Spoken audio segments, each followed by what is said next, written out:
Deuteronomium, hoofstuk 23.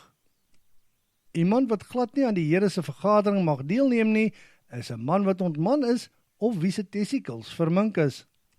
'n Persoon wat uit 'n ontoelaatbare verhouding gebore is, mag ook nie deelneem aan die vergadering van die Here nie.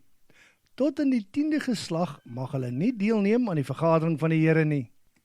Die Ammoniete en Moabiete mag ook nie deelneem aan die vergadering van die Here nie. Tot in die 10de geslag mag hulle nie deelneem aan die vergadering van die Here nie. Die rede daarvoor is omdat hierdie nasies tydens hulle uittog uit Egipte hulle nie bygestaan het met brood en water nie. Hulle het ook vir Biliam, die seun van Beor, wat uit Petor in Aram Naharaim was, gehuur om 'n vloek op jou te plaas.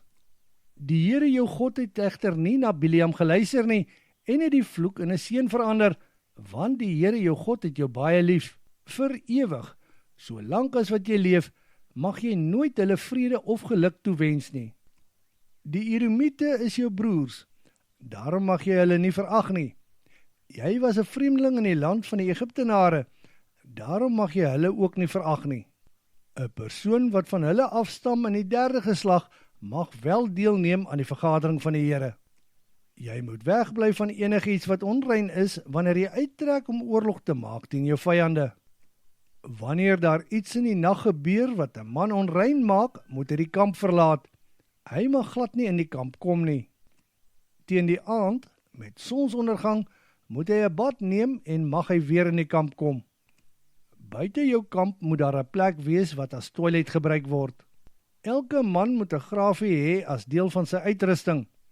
Hy moet daarmee 'n gat grawe en wanneer hy klaar op sy hurke gesit het, moet hy sy ontlasting daarmee toegooi. Omdat die Here jou God daar saam met jou in die kamp is om jou vyande aan jou oor te gee en redding aan jou te verskaf, moet jou kamp altyd heilig wees. Anders kan hy van jou af wegdraai as hy iets skandeliks by jou teekom. 'n Slaaf wat van sy eienaar af weggevlug het en by jou skuilings kom soek, mag jy nie weer aan sy eienaar uitlewer nie. Daardie slaaf mag in een van jou dorpe wat hy verkies gaan woon en jy mag hom glad nie onderdruk nie. Onder die Israeliete mag daar geen vroulike of manlike tempelprostituut wees nie. Uit die inkomste van 'n vroulike of manlike prostituut mag daar nie enige gelofte offer aan die Here jou God gebring word nie. Die soort ding word verag deur die Here jou God. Jy mag jou mede-Israeliet nie rente oplê vir kos, geld of enigiets anders wat teen rente uitgeleen kan word nie. Rente kan gehef word teen 'n buitelander, maar jy mag nie rente vra van jou mede-Israeliet nie. Dan sal die Here jou God al jou handewerk seën in die land wat jy erflik gaan besit. Geloftes wat jy teen die Here jou God maak, mag nie uitgestel word nie. Jy sal skuldig wees aan 'n sonde die dag wanneer die Here jou God dit van jou eis. Indien jy geen gelofte maak nie, kan dit ook nie 'n sonde in jou word nie. Maar wanneer jy uit vrye wil iets met jou mond aan die Here jou God beloof het, moet jy dit sekerlik nakom.